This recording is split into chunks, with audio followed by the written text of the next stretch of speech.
As I said last month, the government will support the British people as they deal with the rising costs of energy. People should know that we will stand by them as we have throughout the last 2 years.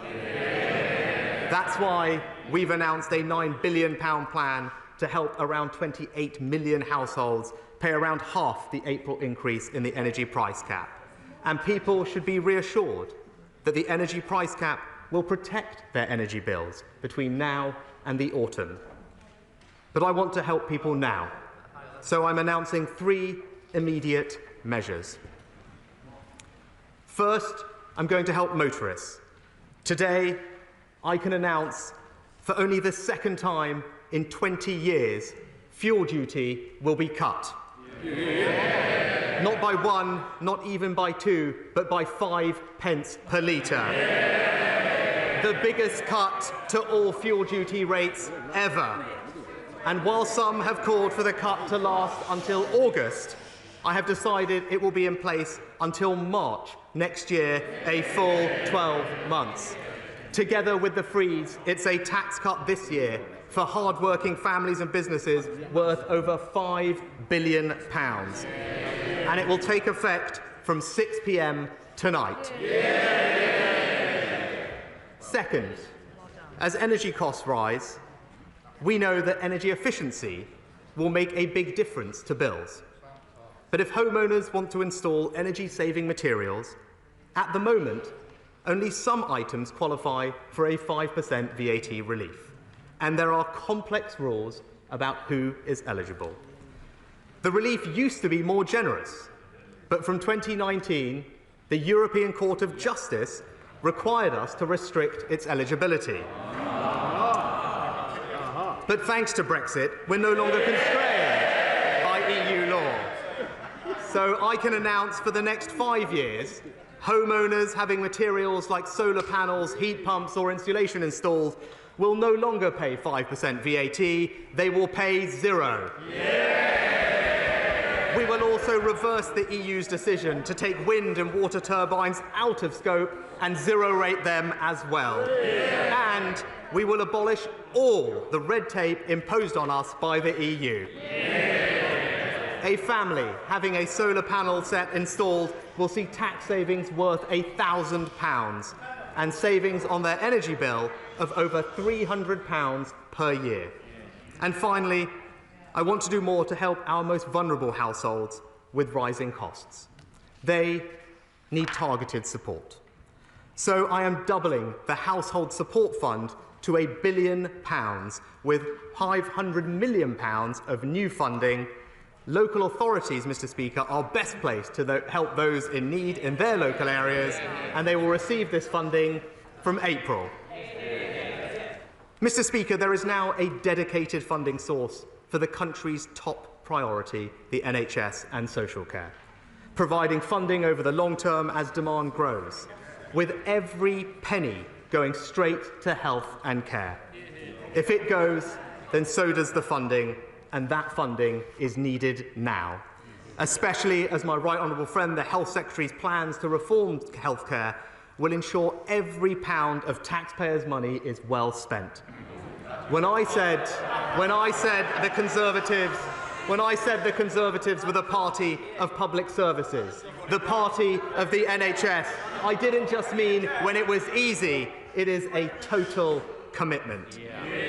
So it is right that the health and care levy stays, but a long-term funding solution for the NHS and social care is not incompatible with reducing taxes on working families. Over the last decade, it has been a Conservative mission to promote tax cuts for working people and simplify the system. That's why Conservative-led governments raised the income tax personal allowance from £6,500 in 2010 to the new level of £12,570.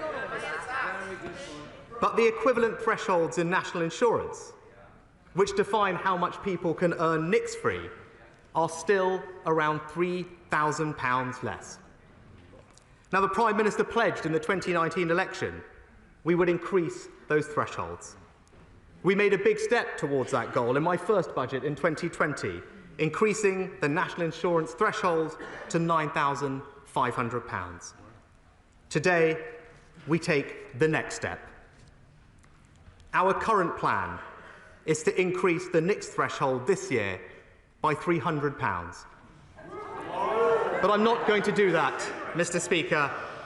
I'm going to increase it by the full £3,000. Delivering our promise to fully equalise the NICS and income tax thresholds, and not incrementally over many years, but in one go this year. From this July, people will be able to earn £12,570 a year without paying a single penny of income tax or national insurance. That is a £6 billion personal tax cut for 30 million people across the United Kingdom.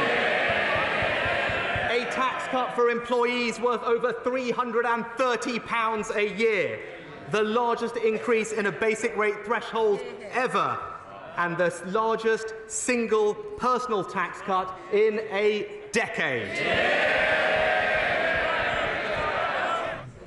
The tax plan I've announced today will help people and businesses deal with rising costs, will help raise the future growth rate of this country.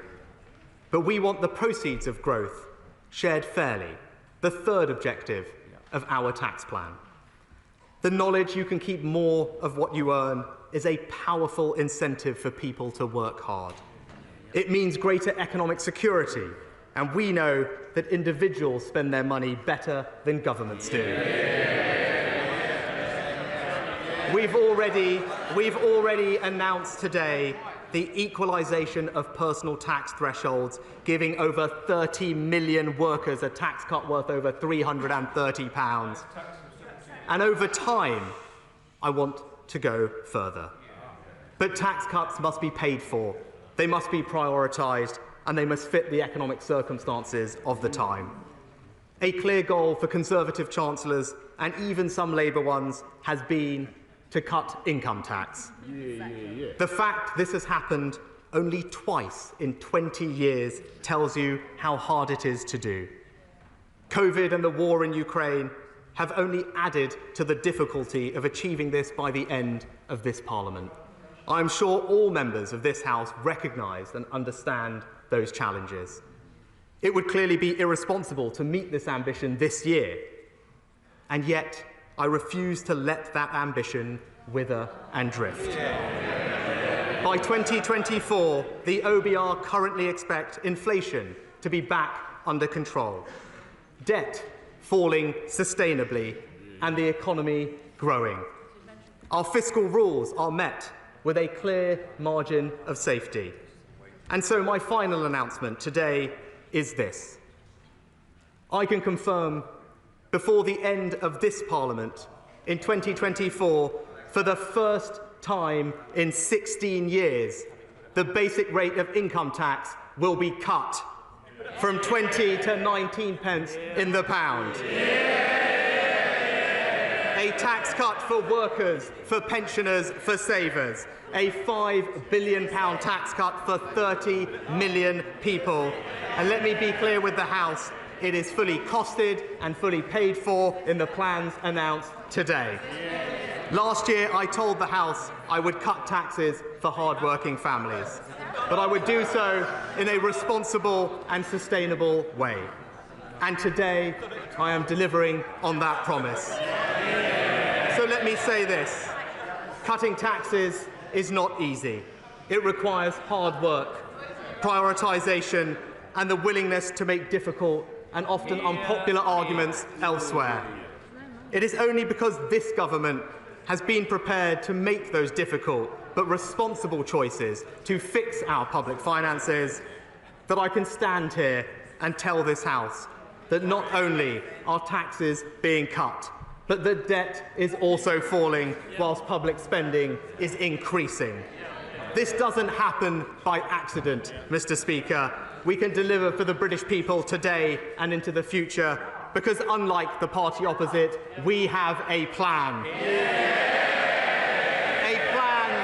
A plan plan that reforms and improves public services, a plan to grow our economy, a plan to level up across the United Kingdom, a plan that helps families with the cost of living, and yes, a tax plan.